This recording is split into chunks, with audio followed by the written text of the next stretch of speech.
Okay, well, let's start with the businessy parts of the meeting, since we do have a quorum. So I'd like to call us to order at 7:04. And may I ask you, Don, to be our minute taker? Great, thank you. So Don will take minutes for us. And I don't know that there's anybody who's not usually with us, but I'll offer up the opportunity for public comment.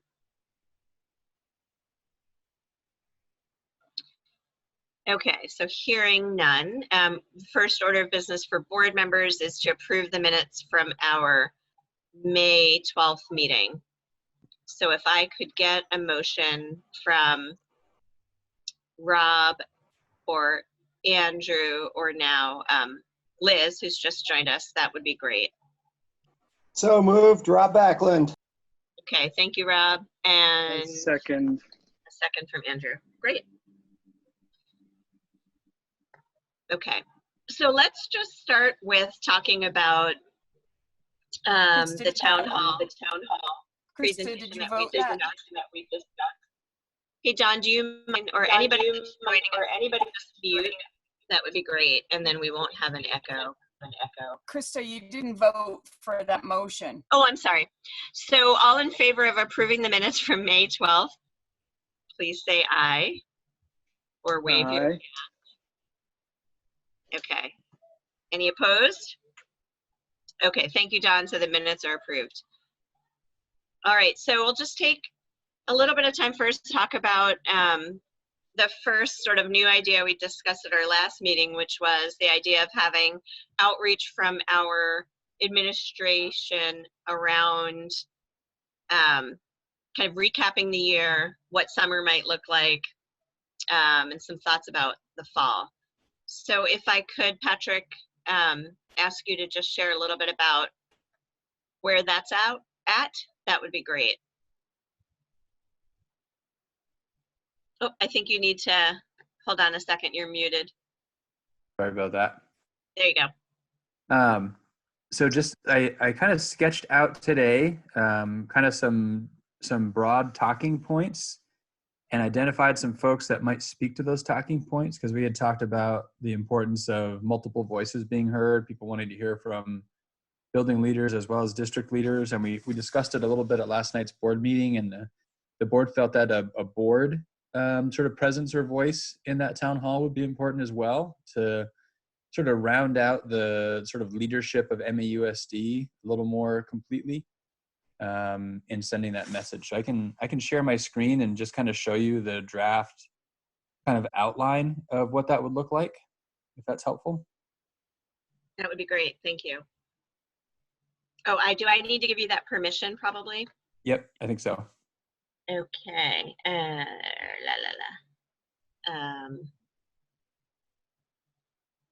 I think I'm just gonna make you the host, Patrick, because that might be the easiest way for you to share your screen. Okay, now you have the super power. All right, there we go. So this is a draft. Again, I just sent it out this afternoon. So I sent it to administrators and to the board to kind of get some eyes on it and share any feedback they might have over the next couple of days, so that we can kind of flesh it out a bit next week, and then hopefully record it on the 9th and send it out on the 10th. I thought timing it to go out on the last day of school seemed to make sense. You know, as we bring the school year for students to a close, that seemed like an appropriate time to sort of launch Scribes, a little bit of a reflection on this past spring, but also a little bit about the summer and a little bit about the fall. So even with really brief periods of time here allocated for each thing, this ended up being, right now, looking at about 16 minutes, which is pretty long in terms of the ability folks will have to sort of sit through the entire thing. So that's a little bit of a concern for me, but I'm not sure what I would take out yet, and that may come out in the feedback. But thinking about starting it with just an opening and kind of leading in with a message, you know, Don and I can talk about how to tag team this, but a message basically saying, like we had mentioned before, that really what we're trying to convey is we're here for you, we're on this, and we're going to make sure that kids are taken care of. And so that's kind of the stage I'm imagining setting in some opening remarks. And then not all board members will have sort of a part that they'll be speaking to, but I think it's important for people, as we're looking at this recording, to have a chance to say who they are, what their role is, and kind of have people put a name and a face together. So to give board members that chance to introduce themselves at the beginning, and then others who are listed below here would introduce themselves when they get to the part where they're going to speak. So then really just thinking about sharing a little bit about what has happened this spring, some takeaways, kind of reflecting a little bit there, and then transitioning into some thoughts about summer and pretty specifically meals.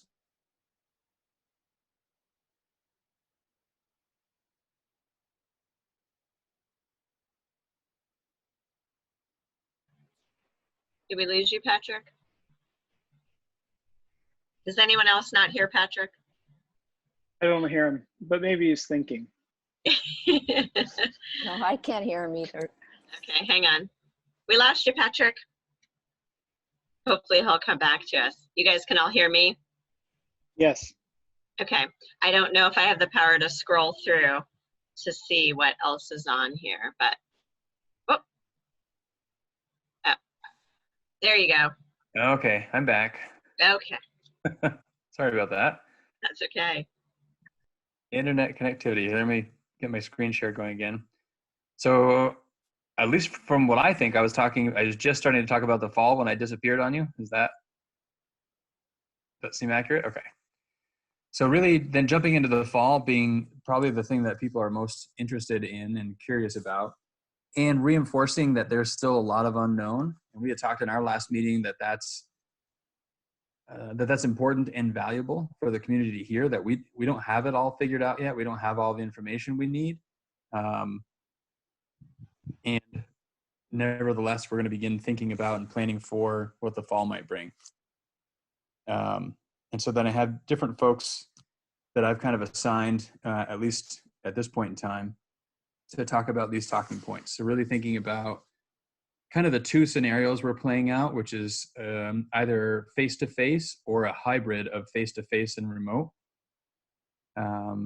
Reinforcing that safety is a priority. Also reinforcing that the social and emotional learning is a high priority.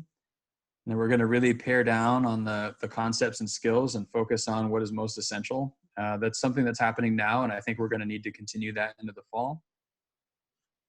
Again, reinforcing that we are aware of what will likely be an increased need that students are going to be bringing in the fall. Typically there's a sort of a decline as students enter the fall from a summer out of school.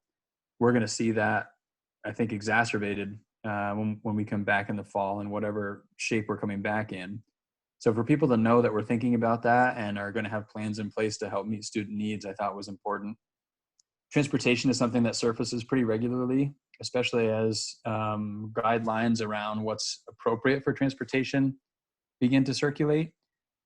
So I thought it would be important for people to know that we're thinking about that and planning for that as well. Just the general cleanliness of the building, what's happening with ELP and after school care, especially in light of some changes with Mary Johnson and no longer providing after school care next year. A lot of people still have questions about that. So to try and reiterate again that ELP is expanding and will be covering those needs that are vacated by Mary Johnson programming. And then the finances, that's something that has gotten some media attention and will continue to get media attention. So just to share a little bit kind of high level stuff about what we know, what we're doing now, and what we plan to do in the future to address some of those financial components. And then kind of bringing it full circle again with some closing remarks, just reinforcing it's complicated. We don't know everything, but we're working on it, and we're going to be here, and we're going to take care of students throughout this. That's the really brief overview of this sort of outline of what I'm thinking about for the town hall.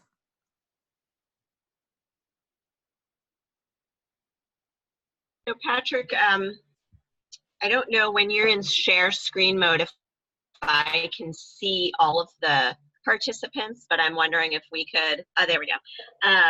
If folks want to ask Patrick any questions about that or have any comments about that, then now I can see everybody and I can just, if you want to wave or raise your virtual hand, I can call on you.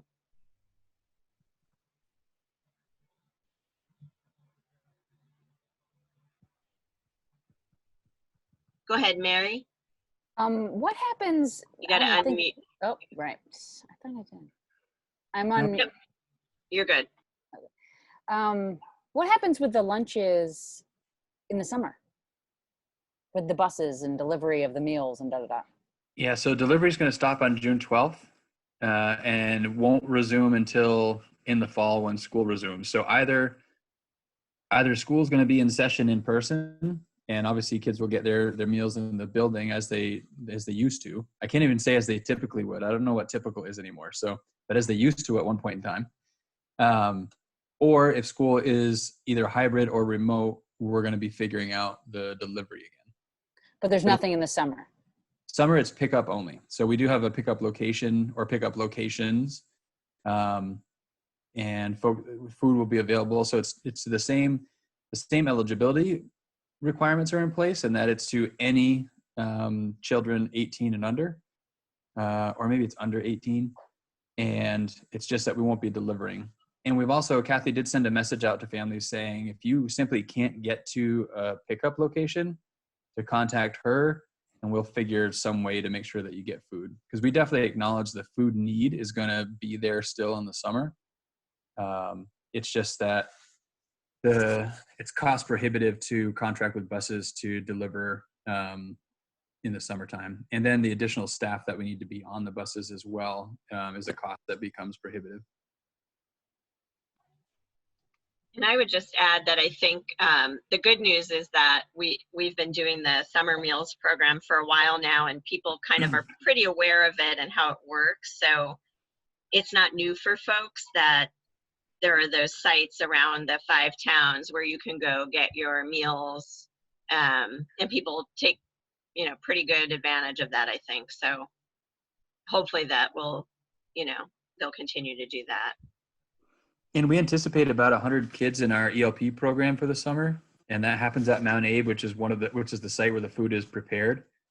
So there's already a really good relationship between our food service program and that summer meals program specifically, and our ELP programming. So those kids will all have access to that really easily.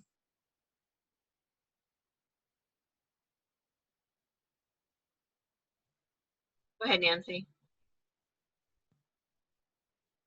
I think the agenda you've got here really covers a lot of important ground that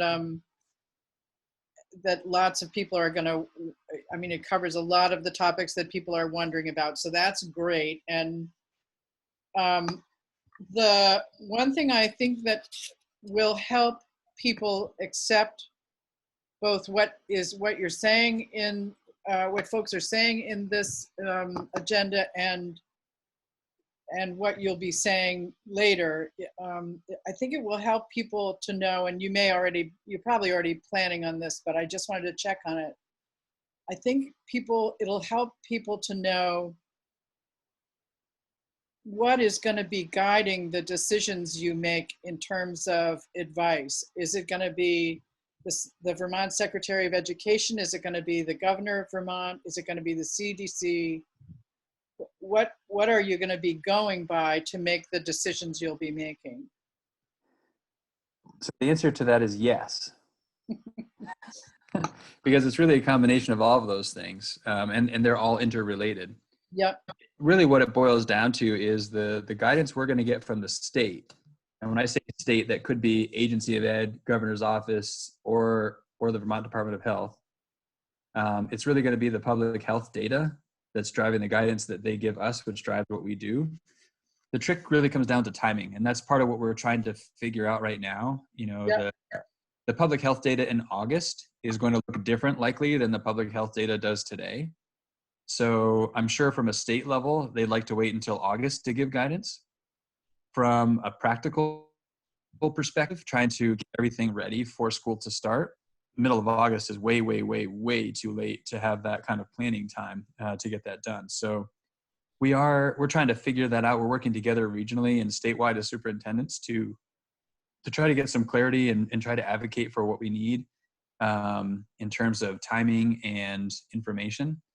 So I'm optimistic that we're going to figure something out that gives us time to plan accordingly. Right now, we're really planning on just a couple of contingencies. So it's likely to be, I don't think it's going to be exclusively remote. I think our public health information is going to have to take a pretty dramatic turn for the worse for us to be exclusively remote in the fall. I also recognize the economic impact schools being in session has. If kids don't have a place to go, it's going to be really hard for the economy to get back up and running. So I think that's going to be a pressure that's also going to be realized and is going to influence at least some amount of in-person, especially for our youngest kids. So all those things are telling me that it's probably going to be some combination of face-to-face time and remote time, and likely not exclusively remote. Having said that, if we plan for face-to-face and a hybrid and it ends up being exclusively remote, we'll be in good position to make that happen as well. So just including that information about what are the sources that are guiding you, whatever they're going to be, I think will help people, because people are getting very conflicted information on the news, as you know. Another piece that I just wonder about is whether there's room, and there may not be, to say a little bit about what your plans are with the staff between June 10th, the 16th or 17th, so people get a bit of a picture of the kinds of things you're going to be working on to prepare for the fall. I mean, I think that a bit of information about that will be comforting to people. Yeah, I had that on initially in the reflecting on the spring, and I ended up taking it out in part because the video was starting to get quite long. Yeah. That's an easy piece to put in. You Yeah. know, you have If there's room. 5 days at the end of the year that we've never really had in the past that is specifically for reflecting on the spring, a little bit of sort of the social and emotional needs that adults have, and some regrouping and starting to wrap our heads around the fall, even with all the unknowns. So I can definitely put that back in. Looks great, Patrick.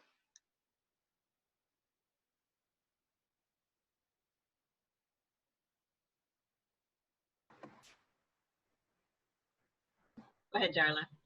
Hi, I just wanted to give a little point of reference for one of my jobs is working with Building Bright Futures, which has to do with early education, and the guidance that's been coming down for early ed. And Patrick, you know some of this because of the essential care that you guys are doing. It's been changing from week to week, if not almost day to day.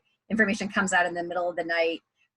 It's tricky. I don't envy you, Patrick, trying to look into that crystal ball to see what you can do for September, but it may be that you don't have all the information until, you know, the governor made an announcement 2 weeks ago that childcare would open up with never talking to childcare providers. So, you know, they're looking at opening up on June 1st. Some of them don't have, you know, PPE, they don't have cleaning supplies, they don't have a plan in place, they don't know how much staff is coming back. Just to know that information that's coming from Montpelier is ever changing. And so I take my hat off to you, and I don't know how you'll plan, but God bless you for all the contingency plans that you've got. The other thing That's I the wanted trick, to— right? You have to plan for everything when sure, yeah. Exactly. The other thing I wanted to offer is that I've been listening into the pediatricians throughout the state of Vermont have a call every day at noon, and I've been listening into those a couple of days a week. And Brina Holmes, who's the maternal child health director for the state, has been talking recently about face masks in kids and how that those are going to be, you know, that's our best line of defense. It's a respiratory virus. What's the plan, Patrick, for school and face masks? So the plan is to develop a plan, but we recognize that there's need for face masks. So we have right now in our possession about 2,500 face masks. We're ordering more. They're the thinner, sort of the blue, almost surgical looking kind of masks. They're not the N95s or anything like that. They're a face covering essentially. And, you know, we may need to think about students either wanting or perhaps requesting for students to bring their own and have that be their mask that they take care of. So probably some combination of the two. We're also, in addition to that, we even talked some about it today, you know, thinking about a speech language pathologist working with a student who the student can't have a mask on while they're doing that work, and they need work on articulation or whatever it might be. I just talked with our facilities folks today about constructing some plexiglass sort of shields so that in those kinds of scenarios, a staff member can work across a desk from a student and have the kind of interactions they need to have to meet that student's needs, but also keep people safe. So just sort of variations on that theme of how to enable us to go about our day-to-day and make sure that we're positioned to meet kids' needs while keeping everyone's, you know, health and safety as the number one priority.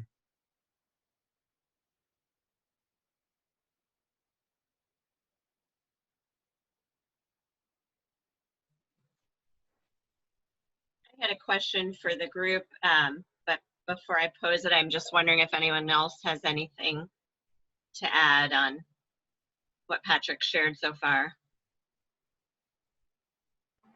So I guess, oh, go ahead, Rob. I guess I could also just email this to Patrick, but I don't think it's necessary that maybe all board members say who they are. I don't have an ego where I need to have my face on a screen. I don't really look that flattering anyway on Zoom. And yeah, just to keep it simple and to really open up the channels for folks to follow up.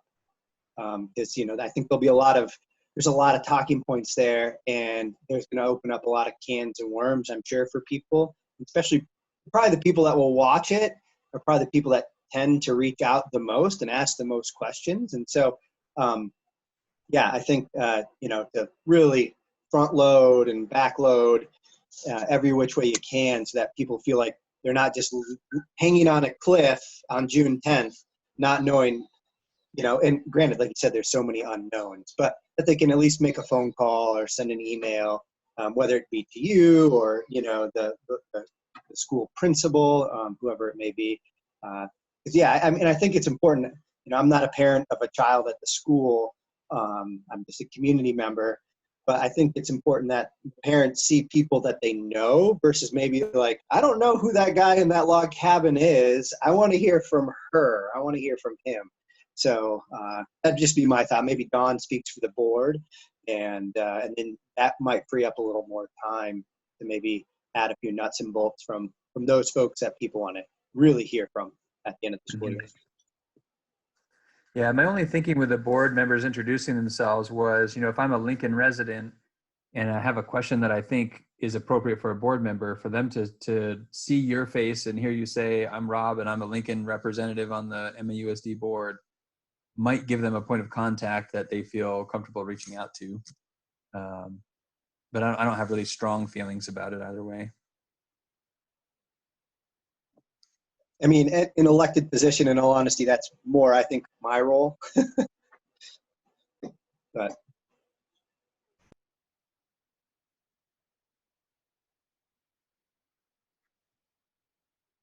Yeah, I think, Rob, you brought up what I was going to pose to the group, which is that this is a great way to share information, and I think we should be aware of the fact that it will probably generate questions and interest maybe in some sort of follow-up. So I know we kind of bandied some of different ideas around last time. It might be as simple as, if you have a question about X, here's who you contact. And I know a lot of that messaging has already been going out. It's been great for people to hear different voices on the calls about, you know, whether it's food or support services, and here's who you contact. But we might just want to think about, you know, how we can facilitate people being able to reach out and get information they need, or probably maybe even more likely is alleviating, you know, anxieties or concerns. So I don't know if anybody has thoughts about that. Kind of after we do this, then what?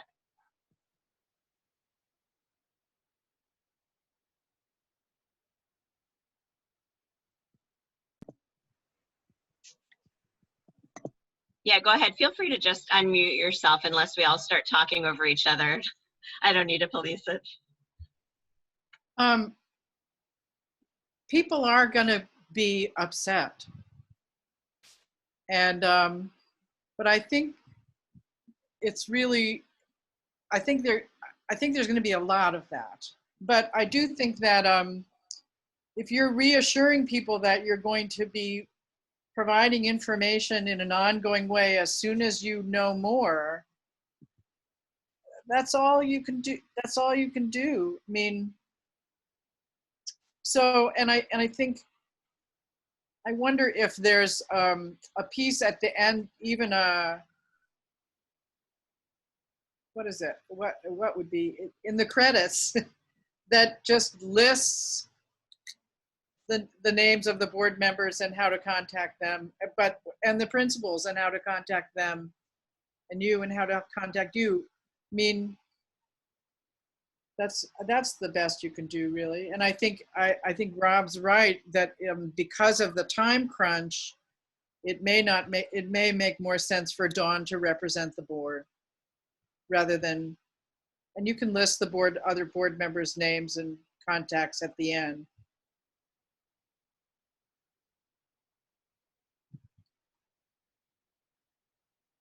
I think that when I think about the goal of this town hall presentation, in the bigger scheme of reaching people, in addition to those who have kids in the school, but also community members, you know, I always think about that big contingent of people that are interested in what's going on in the school, but not connected to the school because they don't have kids there. Having a local person, even maybe just one board member from each town, I think it's, and it can be short and brief, but it just sort of makes us all a community, and it's not sort of this top-down thing. It's more a collection of people in all 5 towns that are working together to navigate through all this. So I would say, I would say I like the way Patrick laid it out initially, and having a few people, maybe one person from each town, introduce themselves and say, if you have any questions, if you're from New Haven, give me a call, or, you know, reach out. My information's on the website, or because when we build this is, you're going to do this again, right? We talked about this being an ongoing thing.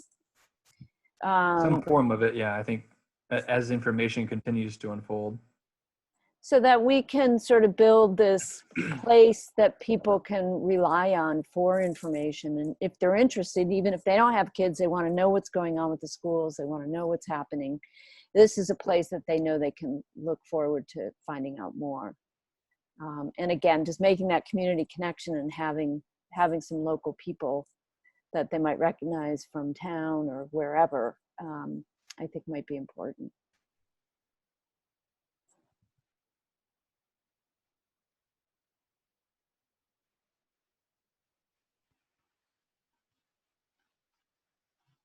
Yeah, I'll jump on that to say that I think unless a board member participation really slows down the process for the sake of expediency, I think it might be useful just because of, you know, sort of the historical issues around people feeling like the board doesn't listen, and they come to the meetings and they can't participate and they can't give their input. And I just sort of think that it helps provide a, you know, we're all in this together. We're all trying to get through this together. We all have a voice in this.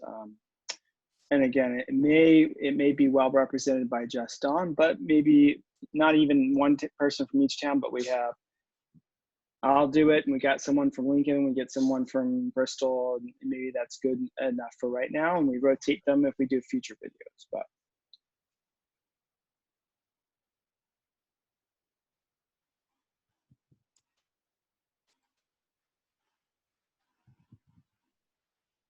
Patrick, can you- The Oh, other go thing ahead. I was going to say is that I think when we get to the whole facilities conversation, we're trying to create community as we go, and I think a lot of the initiatives that have happened in the last 6 months to 8 months have been really helpful in that regard. And I think that this kind of an opportunity is important when we figure out what school is going to look like and we get to the fall, and then we have this urgent need to start talking about facilities and engaging our community in that conversation and in that direction, that knowing that people know who the players are, people know who where to find information, and they can look forward to getting that information on an ongoing basis. So again, just kind of thinking long term about what this can be ultimately, and not just to provide information about where we are now and what school is going to look like in the fall, but that we are building community.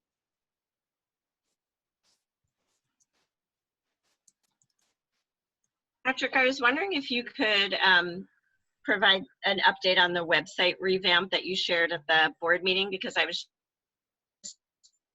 thinking that, like seeing in the chat about, having some FAQs, which I know we did that for the fall engagement work. And,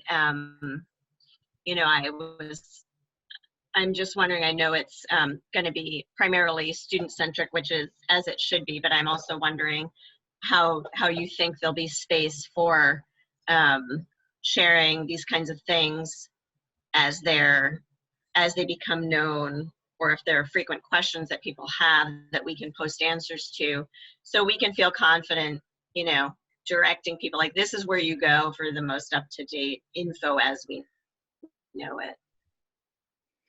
Yeah, so I'm trying to pull something up to see if I can give you kind of a sneak peek of the new format. But we should have before the next board meeting, which may not necessarily, the timing may not work out great for our launch of this June 10th video, possibly, but we're going to have a new website that is very student-centric, lots of pictures of kids doing wonderful things in schools and outside of school buildings. And it's going to be linked to, very easily linked to Facebook, Instagram, Twitter, like all those places that information may exist. So we're also going to have, there's a very prominent place for news stories and calendars of events. So it's going to have all the same information that we have on our current website, only with a lot of links to other information, and be a much better place, like as a one-stop shop for information that's out there in a lot of different places. So it may be something that we can point people to with a little more assurance that they're going to be able to navigate it well, and see the information that we're looking for. So, and I actually made a note a few minutes ago as I was watching the chat about the FAQs idea, and I'm not exactly sure where that would fit best on the website. Is that a story that stays updated? Is it a link somewhere? I'd have to go back and look at that new format to see where that would make the most sense, but to put it in a place that people would think to go to be able to find that, because, as Darla's point in the notes here in the chat, information is going to continue to evolve. So we're going to need a place to continue to provide updates on what's going on. And the other challenge with that being, because information is going to continually evolve, we're going to be in a constant state of planning and refining and changing, which takes a lot of time, which makes it hard to invest time in keeping everybody up to date and everything that's going on. So we'll have to walk that line between communication and making sure that we're getting the work done.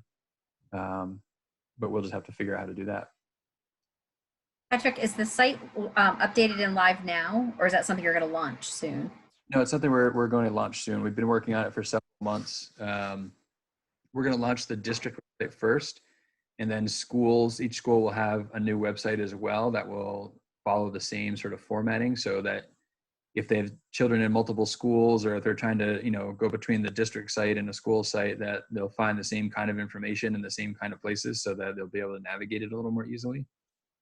So that's all underway. I was trying to find it would be a still, but it would at least give you a sense of what it would look like. I can still keep kind of poking around to see if I can find that and share it with you. It would be easier than trying to describe what it would look like. Would it be worthwhile for you at the end to say, and we'll touch base in every 2 weeks or every 3, just to give a ballpark so people can hold their wonderings until that moment?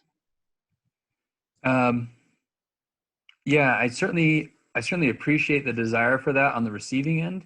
I don't want to make promises I don't feel like I can uphold on the delivery end, though. Then it's that challenge every 2 weeks. Or 3 weeks, I don't care when it is, but just that way people know, they can be like, oh, okay, all right, we'll know more in the middle of July or whatever you think is doable. And it doesn't have to be a huge formal video either. This one, because it's the first one, I guess, but it could just be, just, I don't know, just a quick update if there is no information or whatever. But I think you're frozen again.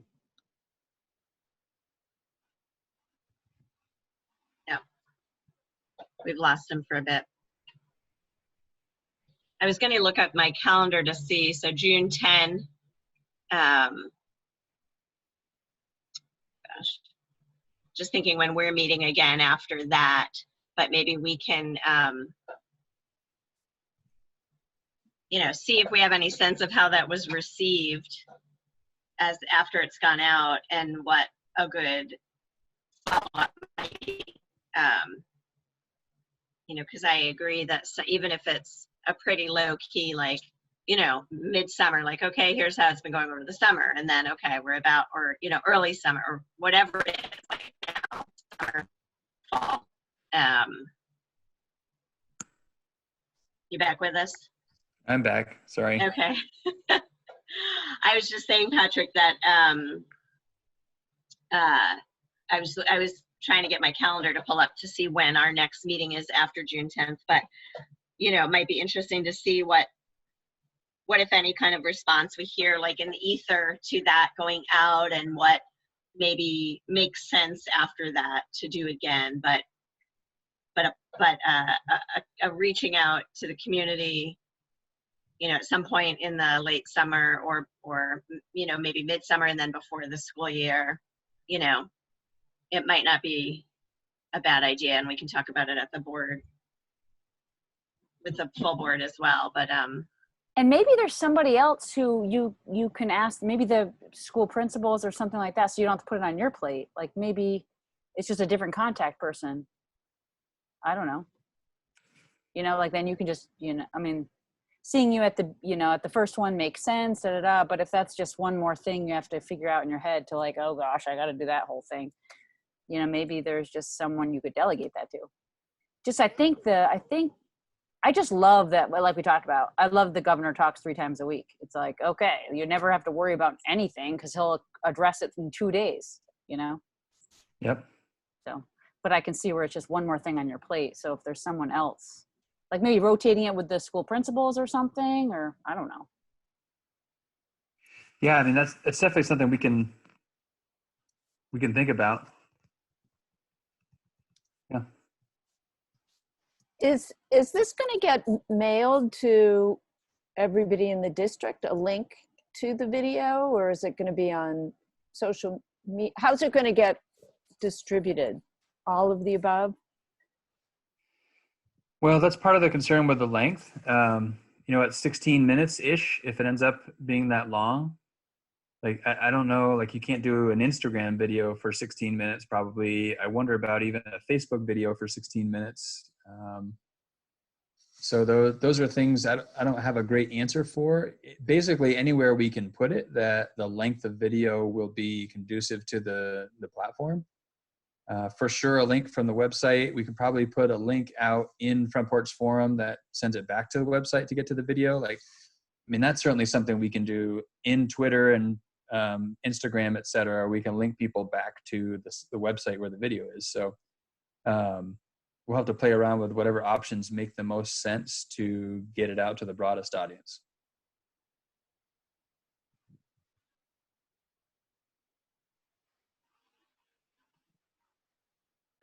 So maybe let's move on to the next piece if everybody feels pretty well up to date on this for now. But if other thoughts come up, we can revisit as we move on. I'm just trying to reduce my screen again to get to my agenda. So I think next is to talk about this community roundtable idea.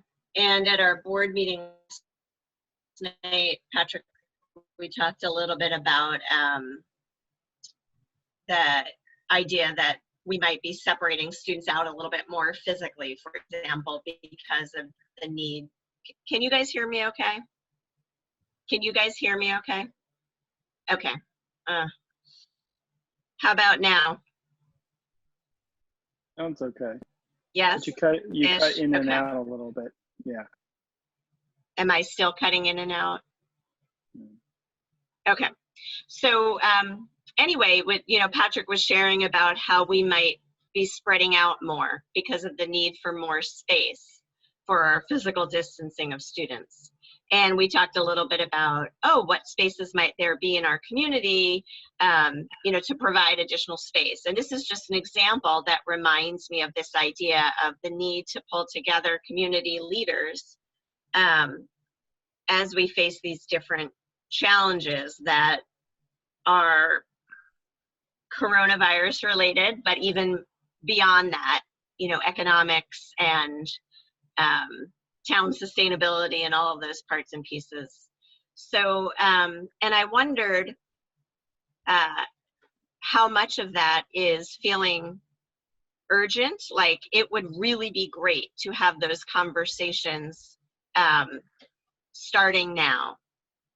In other words, we could spend a lot of time imagining how to set something like that up and have it be really rich and productive, and that is valuable. But also, are there things that it would be great to get some thought leaders together on now? And that's a question, I guess, for you, Patrick. And then to follow up on that, well, I guess I'll just start with that as a starting point, because this is an idea that I think has great merit. And it's just a matter of, is this something we just try to go for and see how it goes? Because there's some questions to be answered right now that we could really use some other voices at the table, or do we ponder the best approach? So that's my thinking. And I just love all of your feedback. I think in terms of pursuing space needs, I think we're working to figure out if that's a real thing, if that's an actual need first. And then once we have clarity on what the need really is, I feel like we're well positioned to reach out to, folks at the town of Bristol if we think Holly Hall might offer something, or Howden Hall, or the Lincoln Library. Like, I feel like it's a relatively finite list of possibilities in terms of where space could be found. And I feel like pretty clear points of contact to reach out about utilizing that space once we have an understanding what the need is. So I feel good about being able to sort of navigate those connections throughout the 5 towns. I almost think the energy of pulling together the community leaders, et cetera, around a bigger, more complex topic may be the better place to invest the time, at least from my And I guess just to clarify, I was just using that as an example in terms of, like, are these conversations that should be happening right now? Even nascent conversations, even conversations that are not fully fleshed, so that various folks grappling with various issues kind of understand better, how that relates to other things happening in the community.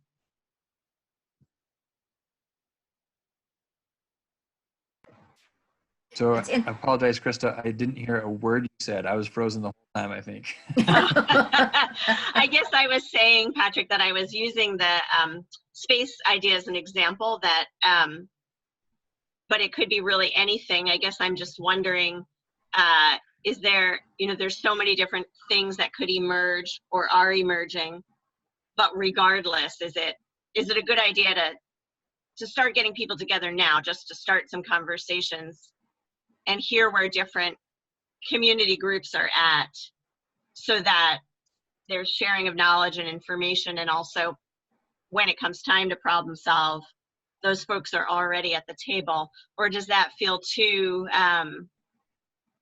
much to tackle right now? I guess from my perspective, the sort of ambiguity of it would be challenging, because we'd be getting together without clarity of what we're trying to solve. And it does feel like that might be complicated to sort of manage that and manage the variety of groups that we're trying to sort of navigate and keep abreast of things and work with to solve problems. So I don't know. I'm not sure about that. It's interesting that you bring that up, Krista. I was at the select board meeting last night. I was thinking at some point we need to invite this group or Patrick or someone to come to the select board and start talking about, we talked about that at the community meetings, making those connections in different spaces, with different leaders, if you will, in different communities. So I'd be happy, Patrick, to bat around some ideas or help host if we wanted to do a Zoom of the 5-town community select boards or something like that. I think it would just be a great way to check in and start that partnership and have more communication between town leaders and school leaders.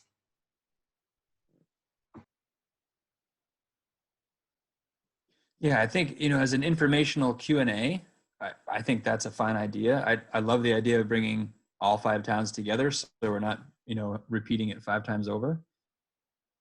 And that way we can all have the same information and hear the same questions. So yeah, I would be fine with that. I don't want to make more work for you. I don't want to add more to your plate, but I know that's something that we had talked about in those meetings. No, I think that would be fine. I don't feel like that adds a lot of work. I mean, it'll be whatever the length of the meeting is. That there wouldn't necessarily be a lot of prep for that is different from the prep we have to do anyway as we're responding to the guidance coming in and developing plans and things. It's really just sort of an update of where are we at that point in time. And it's a great way to get more information out there in the community that is factual and builds relationships, which I think is important.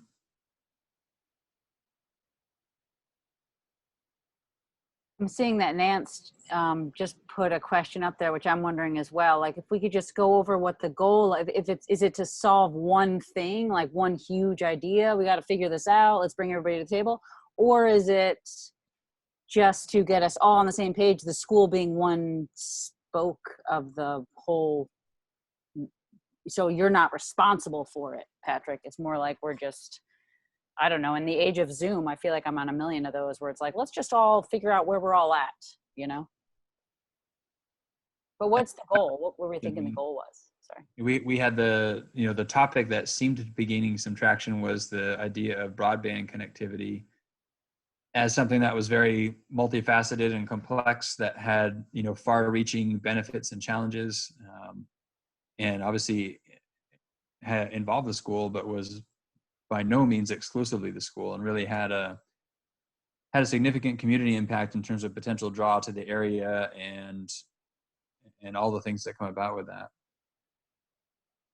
And to me, that, much as people I'm sure love to hear me talk, that's much more engaging and interesting to come together around a really sort of meaty, complex topic that has some concrete aspects to it, that feels like maybe we can achieve something. I don't know, that still sounds to me like something that is exciting and potentially unifying for the same group of people. and really thick engagement versus thin engagement. I was And as reading today about, I guess it was in the New York Times maybe, or was it Vermont Digger? What's the diff? About people from outside of Vermont trying to buy Vermont properties online. People not just from New York, but from Florida and other places. And I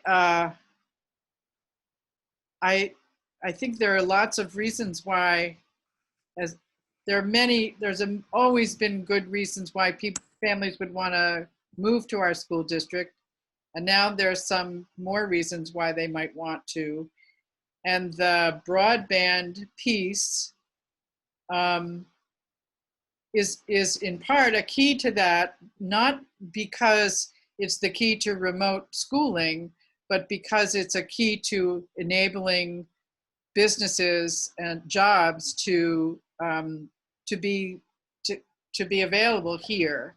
And so a key to families being able to move here. I've also been, I'm wondering whether this roundtable, whether it's better to focus on internet connection as, as the very specific focus, or whether it's better to focus on something broader that includes like increasing enrollment and attracting families, that includes broadband, and then maybe breaking off into separate work groups. I mean, there's a whole piece for real estate agents. The broadband issue is also huge. I discovered that when the media around here talks about broadband, they're talking about something along the lines of 8 megabits per second. That's not very fast. And I wouldn't call that a worthy goal. Anyway, I've also been hearing that there's that the state tends to think about laying cable, but that it's possible that satellite internet is really the solution that we should be striving. So there are all kinds of issues related to broadband and related to increasing enrollment and attracting families. I'm really interested in putting minds together on the specific piece or the larger piece, but I think that the iron is hot, and we could really get somewhere. And in relation to broadband, there's money. I mean, people in the Northeast Kingdom need it way more than we do, but we need it too. I mean, the people who don't have it need it. So as I recall, the context to this conversation was, how do we engage community leaders who have access or power to make changes in the system that are outside of us, that we can't do anything about as a board or at the school districts, to increase enrollment, right? So at the school district, we're having to deal with, the board is having to deal with declining enrollment, right? And how that affects the budget, but how do we increase enrollment? So I'm wondering if the question we initially move out with is, how do we increase enrollment? And maybe that's through broadband. Maybe we've got issues with zoning regulations in various towns that prohibit small business incubators who want to start up. Maybe we have an affordable housing crunch. And maybe there's 5 other things that folks outside of our sphere come up with that none of us have thought about. And then maybe we have some actionable items out of that to pursue.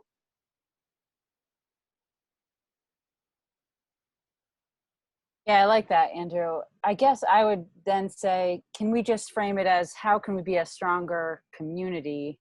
And then people will come once we create a stronger community, almost just to, I don't know, just to be mindful of the people that are already here, and how can we better serve the people that are here? Mm-hmm. I don't know, does that make sense? Yeah. Mm-hmm. I would just caution us to make it feel too big because people will disengage immediately. There has to be something that is almost tangible that people feel like they can kind of get their arms around, and we can figure this out in a pretty concrete way. And so that was my initial reaction to how can we be a better community was, I don't know what that means, and the ambiguity scares me, so I guess I'll do something else with my time. Versus, how can we attract families to our region, our area? Oh boy, I wonder. And that to me loops in broadband, zoning regs, business, community, all those things. And really, if we think of it from an essential question perspective, that is the essential question, right? So when we started these conversations, how can we bring families to our 5-town area?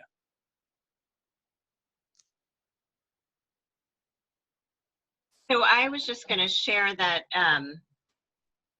I originally brought the idea up because I had seen an article in the Addison Independent that was talking about Virgins having these regular, maybe it was weekly, but at the start of the pandemic, they were having these regular convenings of some different town leaders talking about how things were going on their various fronts and sort of trying to open up communication, which would then lead to more collaboration as everybody's trying to problem solve how to deal with this particular issue.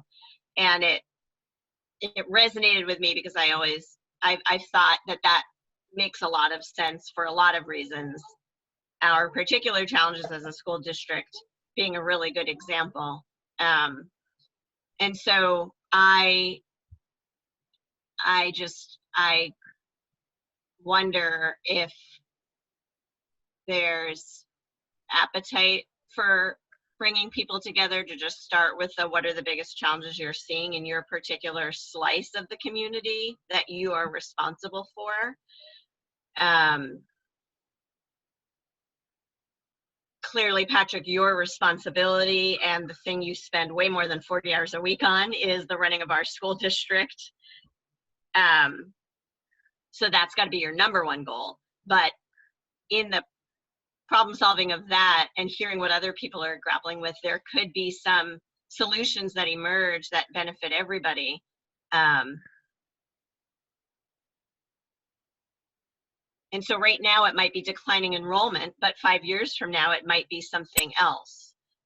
So I guess I have a bias toward framing this too narrowly around something really specific that might not resonate with every part of our community, but I also recognize that we are a board committee, and so that what's happening in the greater community is not necessarily our number one concern. I just feel that involvement at some level, just like we're involved with the Vermont School Board Association group, and Patrick, you're involved with other superintendents. I think there's a real value to being community steward, staying closely connected with what's happening in other parts of our community. I mean, we're feeding the community right now. Our school district is feeding the community in a big way. So knowing what that looks, so being in contact with other groups, trying to feed other parts of our community, there's value there, for example. Anyway, that's kind of how the idea came to me, but I recognize that might not fit right now, and that might not be a good starting point. Yeah, and as I think about the state context, I think the root of many challenges Vermont's experiencing right now, which are projected to only get worse if we can't figure something out, stem from our inability as a state to draw families. So I feel like if we're thinking about it within the 5-town context about drawing families, in a way that contributes to something much larger than our specific declining enrollment situation and the challenges there. I forget, was it 631 or something like that, the governor's platform when he ran, that we lose 6 people from the workforce in the state every day. That's a demographic that we're feeling right now. And as that continues, I don't know if we're still on that same trajectory. I haven't seen updated figures in a while. But that's a problem that's very far reaching for industry and for the long-term sustainability of Vermont.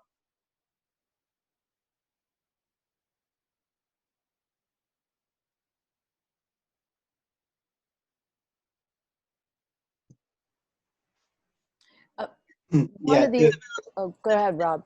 I'm sorry, Krista, I thought your question, maybe if there's a first meeting, like just let people air sort of what their challenges are right now in the current context of things, to see if there's possibly some overlaps or some we could find some synergy amongst either select boards or whoever, knowing that there's going to be less resources, money to go around, to maybe try to find some short-term efficiencies where we can sort of, in a certain sense, help each other.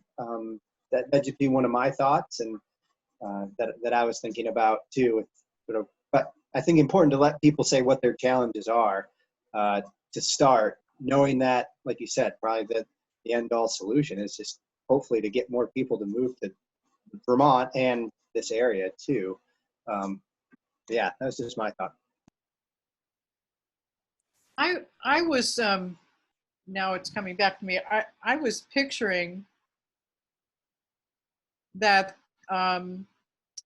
that we would have a focus like attracting new families to the 5-town area, and that we'd be maybe with some breakout topics in mind, inviting specific people. I guess I was thinking of it as a think tank, and inviting specific people to the table to help us think about a pretty focused question. If and see what comes of that. I hesitate about something that, I mean, I hesitate about convening a group of people to tell each other what challenges they're facing, because I don't see how that moves us forward.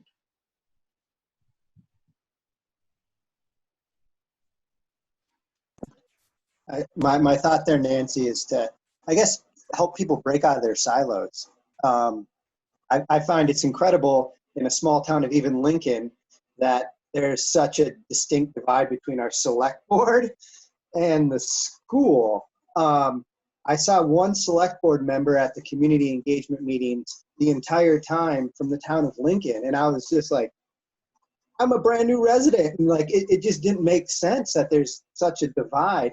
And I think maybe the first meeting is to just try to break down some of those walls, and that's just my thought.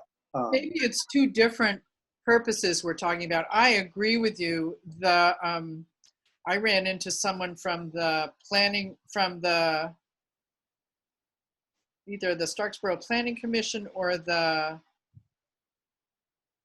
another group that makes decisions about, maybe it's a zoning board, and he was flabbergasted that that when the buildings changed hands in consolidation, that zoning board was not informed or consulted particularly, or anyway. So I think you're right. There's a great need for the different governmental or quasi-governmental parts of our communities to come together and talk to each other. And there'd be some great goodwill at the minimum that would come out of that. But I think that's different from, and equally important as, the think tank idea. Isn't it? It's kind of the same thing though, right? Because we're all going to try and address probably similar challenges, which is affordable housing. And it's all based on how do we attract people to the area, right? Like, I think it would uncover similar stuff, however you frame it, whether it's challenges or, right? How to attract people or challenges. I think it's almost the same Well, material. in the getting select boards and school boards and and community leaders, and not just other quasi-governmental, I leaders think. together. I think really the biggest question they need to grapple with is, how can we communicate with each other better? How can we, how can we work together more to solve a whole range of problems? But that's different from. To Patrick's point, if we had something to work on together, then we're almost modeling it. And what you're saying, like if we have something to work on together, then we're just doing it by, you know. Yeah. How can there be more crossover in the work? Yeah, so I think I appreciate that. Maybe even, you know, just the common goal or a few common goals will just foster that communication and collaboration. I wonder if we could just take a minute. I guess I'm thinking how to move this forward. Two questions. One, do we try to hone in on what a good carrot would be to get some people together, you know, sometime over the summer, or sooner? Do we start with a carrot of a topic, and just go for it, and sort of not overthink it too much, and see what people are interested in talking about once they show up? People might come for one thing and talk about something else anyway. I had two things I was going to ask everybody. Was it to brainstorm who we're thinking? Yes, well, I think also to go around, because not everybody said something, so we haven't really heard much from Sally. Nice. Or Sal's mic doesn't work. Oh, bummer. Okay, so you're using chat. That's great. Okay. So yeah, I guess I'm a little bit struggling with how to move this forward, but I do feel like I'd love to get folks' pulse on whether or not we should keep mulling this over, or we should just go for it. Come up with a list of people to invite. I think we lost Patrick maybe, but I do want to make sure to connect with Don and Patrick around sort of, you know, keeping in mind our board function, that it has to have some connection to what we're seeking to achieve as a board. So weaving in that is pretty important. But yeah, just a quick go around to make sure everybody's had the chance to say what they'd like to say on this. So I see your hand up, Sally. Are you able to communicate?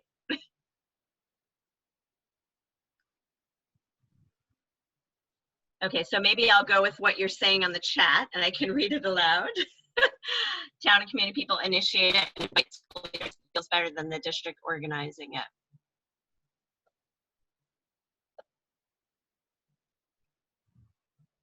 Okay, so let's go around. So thanks, Sally. Maybe I'm just going to pick on people to share on this.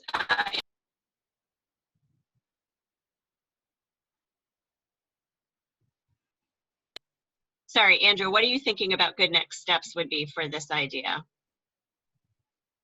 Well, so my perspective is that if we're going to engage community leaders, we should be specific, like Patrick was mentioning, in order to get people interested. And I think because of this is the Community Engagement Committee, a subcommittee of the board, and the primary or hot button issue is declining enrollment and whether we're going to close schools or not, that this should be organized around how do we increase enrollment. The board only has in its control the ability to set the budget target and think about closing schools and putting that to the taxpayers, but there's lots of things that are outside our control. So let's go to the community and ask, how do we bring more folks to town or to our towns? Okay, next up is Darla. Haven't I talked enough tonight? Is that Krista? You can pass if you want. No, I really like the idea of getting folks together and getting more information out. I mean, that's one of the things that I think is important, is having that crossover amongst different groups within the community. I remember when we very, very, very first started talking about facilities at the school, there was a group of people who don't have kids in school and we're feeling so disconnected. So how do we bring them into this conversation as well? I think, having a particular topic, I think might be a great way to do that. I agree with Andrew. Having, maybe making it just a little more narrow and talking about how do we bring families into our district and how do we keep them engaged. Maybe it's sort of a double-edged sword. Maybe it's 2 questions instead of 1. Perhaps that's the way to go. Okay. Patrick, thanks. Sorry, I think I kept you in the waiting room for a little while, but I was trying to move this forward by just giving everybody a chance to say a few words on how we should next steps. So do we pick a specific topic and invite some folks to convene around that? So everyone's I'm calling on folks to share. And I think Mary, you're up. I'll pass. I love the mission of it, and I'm, how we frame it or how it goes down. I think Sal made an interesting point about maybe it shouldn't be connected to the board because then it has to be penned in, but I think it could be broad enough. We could make it that we're concerned about the community and how to draw people in, and I think it'll generate the same conversations, I think. So, yeah. Okay. Nancy? I do agree with Andrew, and that I think there should be the focus of how to bring more families to us, and I would say that I think it will be a more productive conversation if we think strategically about who to invite. Some of the people we might invite might not be from our 5 towns, but they might be experts on some of these breakout topics. I think we certainly want to invite there is certainly plenty of experts in our towns as well. So I'd be excited about helping to think through what that would look like. And I think it addresses an obstacle to our school district that is huge and is influencing so many other things about the decisions that the school district is making. Thank you. Okay, Kim. I'm not sure I have too much to add. I think that, again, I'm of the mind, build it and they will come kind of mentality in terms of creating a place where people want to be and what does that look like. And having a school that, having a district, having schools where people want to come and move and have their kids be educated is certainly way, way up there on the list. I think working with the various towns and finding out what the needs are, are there enough elderly services in Moncton? I don't know. I think we do a pretty good job here in New Haven, but I know there's a lot of people, and through this whole COVID thing, have seen we've got a lot more elderly people here that are looking for a connection than families with kids, and that's been the biggest challenge for me is trying to help some of these elderly people not feel so isolated. So I just think that without making it too big and broad, I think people kind of know what the issues are. And we can ask the leaders in each of the towns to participate in this, conversation and make it something that is going to address, because everybody's got that on their mind. I think if it gets too big in terms of how do we attract new families to the area, I know our select board is dealing with a lot of issues that are just facing the town right now.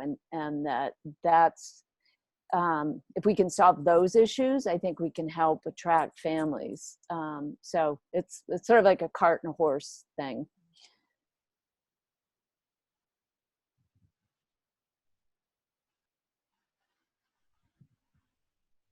Hey, Liz, I see that, I think you're here with us. I don't know if you have anything to add.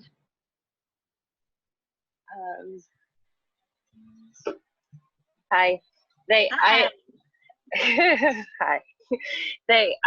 I like everything I've heard, and I particularly think that it will be a great way to connect with people that don't have students in the buildings, and probably thinking about our facilities as a 5-town community and what the greatest needs are and what needs aren't being met and what they could be.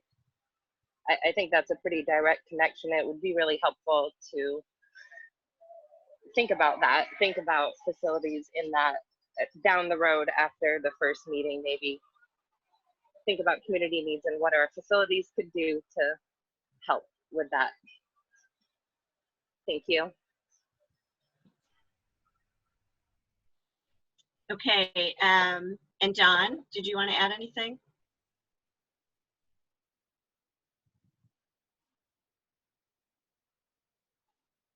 I was just thinking, oh, I don't know if I'm frozen. I was just thinking, I wonder what Sue's comment would be hearing our conversation. And I was thinking that Sue always has a way to make us think a little more than where we are. And so I was just thinking to myself, I wonder what Sue would be presenting to us if she heard our conversation.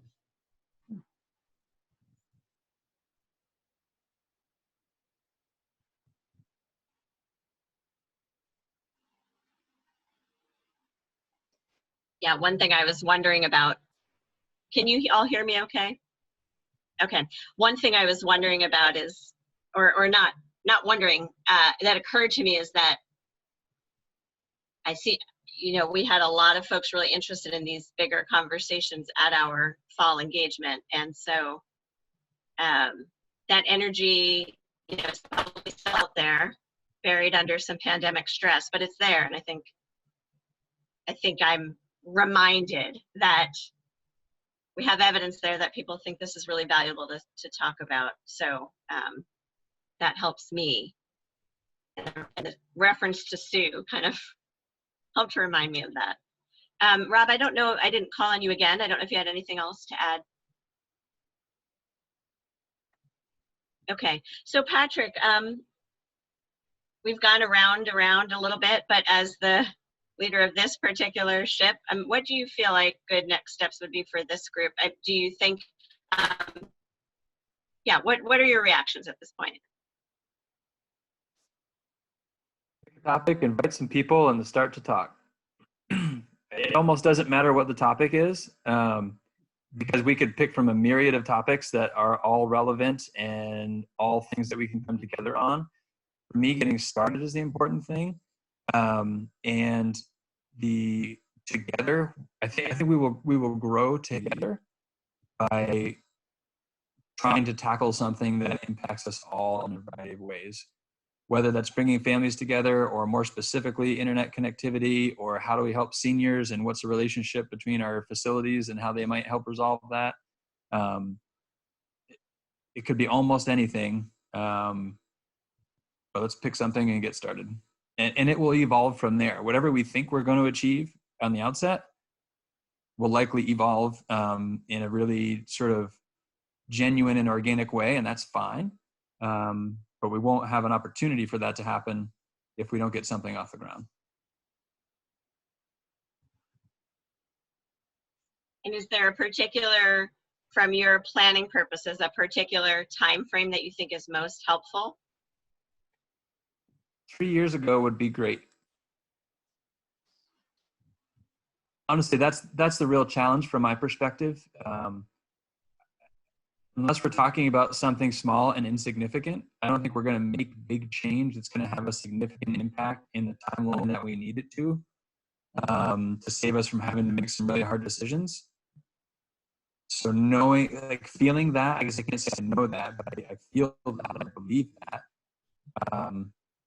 I don't know, timeline becomes less relevant when I'm starting from that sort of negative place, I guess.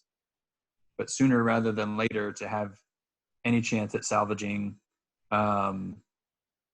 some sort of change in a timely fashion that really has an impact. But I also think the sooner we start working together towards something, the stronger the relationships are that we're going to build, and the better positioned we will be to weather the storm that is on the horizon here, even if we can't make the change we want in the time that we want to make it. But Patrick, in terms of all the other things you're dealing with, do you have time to attend to this whole thing we've been talking about after June 16th? Or certainly not before, I imagine, but are you going to get some time off with your family this summer? Because that seems kind of important too. And so is August, early August, a better time to aim for to convene a conversation?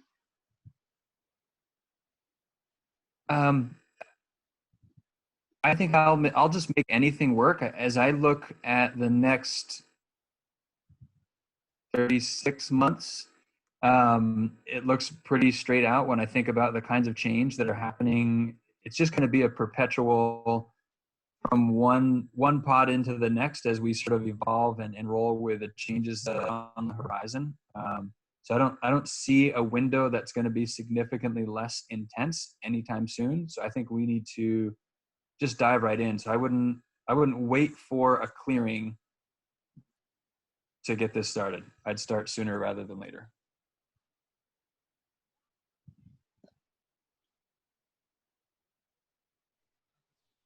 I'm wondering what people think about mulling on invite list and kind of an outline between now and our next meeting. I think we have a call.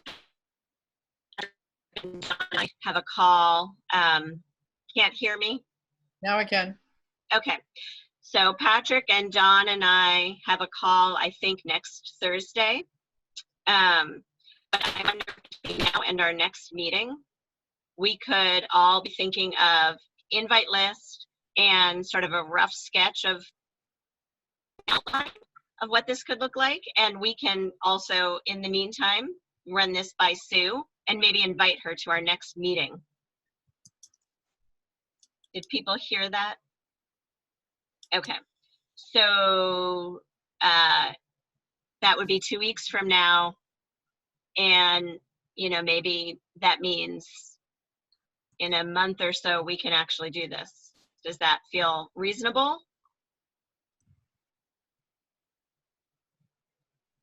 Okay. All right. So I think I think that's the end of our agenda. And it looks like I keep having audio issues. Go ahead, Nancy.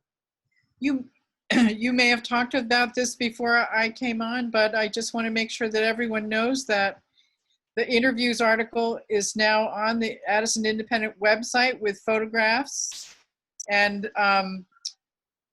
Christopher Ross was a hero. He and I worked on it together back and forth till about 9:30 last night. And then first thing this morning, he was thinking about photographs. So he's just been amazing. And so I hope you get to see it. And I haven't shared it on Facebook. Oh, yes, I have. Yes, I have shared it on Facebook. I haven't shared it on Front Porch Forum. And Krista, I think you did, yes? Yes? Not yet. Not yet. I wonder if someone besides me could share it on the Starksboro Front Porch Forum. And we can put it out on the MAUSD Front Porch Forum and Facebook page, Instagram, Twitter, and website. If that's something you're inclined to do, I think I don't know. It was definitely a team effort to put it together. Krista and Sally and Mary and Elizabeth Marr. And I think the stories are compelling. It's after the introduction, which is really the only thing I wrote. The rest of it is they're really direct quotes from the people we interviewed. So finally, it happened. There's a lot there. I started reading it. I haven't made it all the way through yet. Yeah, it's kind of long. Yeah, Yeah, it's same good. here. That's quite a collection of work. So thank you to everybody that got involved. I'll put it on the Front Porch Forum here in New Haven. I already shared it to our community Facebook page, so Great, they have thanks. it. And Patrick, if you would put it out through the MAUSD on Front Porch Forum, that would be great too. Yep. But read it first, maybe. So far, so good. Thank you for mentioning that, Nancy. I didn't get to that at the beginning, but I really appreciate all of your work shepherding that project. It's pretty awesome. Well, Christopher Ross, he's absolutely my hero. He worked on his own time.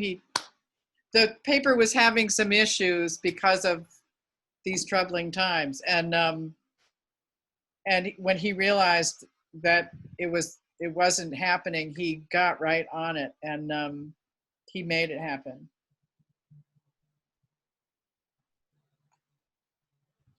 Okay, so I think we have a pretty good plan for our next meeting. If anyone has anything else they want to share before we close, I'll give you a minute to do so. I had one last thing I wanted to share with the group. It's a paper that was written by Dave Melnick from the Family Center in Williston. It's an outpatient mental health clinic, and it talks about school and ending well, planning well, and beginning well, reestablishing the school as community. And I just thought this group in particular, I think I sent it to you in an email, Krista, a while ago, but I'll put the link here in the chat. It's a really interesting article that gives some really great introspective in talking about dealing with COVID-19 and the trauma that some kids have experienced because of it and the differences that makes for them. So anyway, again, I just thought it was an interesting article for this group in particular. Thanks for the link. Thank you. I had one quick thing. I had an idea with the postcards. I've got quite a few postcards still, and I had this thought about turning the tables over to the seniors in town to see if they wanted to write to students at either the elementary school, the middle school, or the high school as just a generic, we know this has been a hard year for you. We hope that you have a good summer and are looking forward to next year. And because like I said earlier, I've got a lot more seniors in town that were hoping to get postcards that didn't. So I think what I want to do is go out to them and ask them if they would like to write a postcard to a student, and I'll just drop them off at the school, and they could either do elementary level, middle school level, or high school level, and I'll just get them to the school, and the school can share them however they decide they might want to share them. I wonder about seniors to seniors. Yeah, that's a nice idea too. Senior citizens to graduating seniors. Oh, love that. Yeah, that's a great idea. I've got a teacher in town that's working with some seniors. Maybe I'll talk with her about that. Yeah, but it's just another way to make some connections in town, and I've got postcards. I've got more if you guys need any and would like some. That streamlines the logistics as well, because there'd be one point person to drop off all of the postcards to seniors, to try and get those distributed. So, and we could even help mail those out from the school.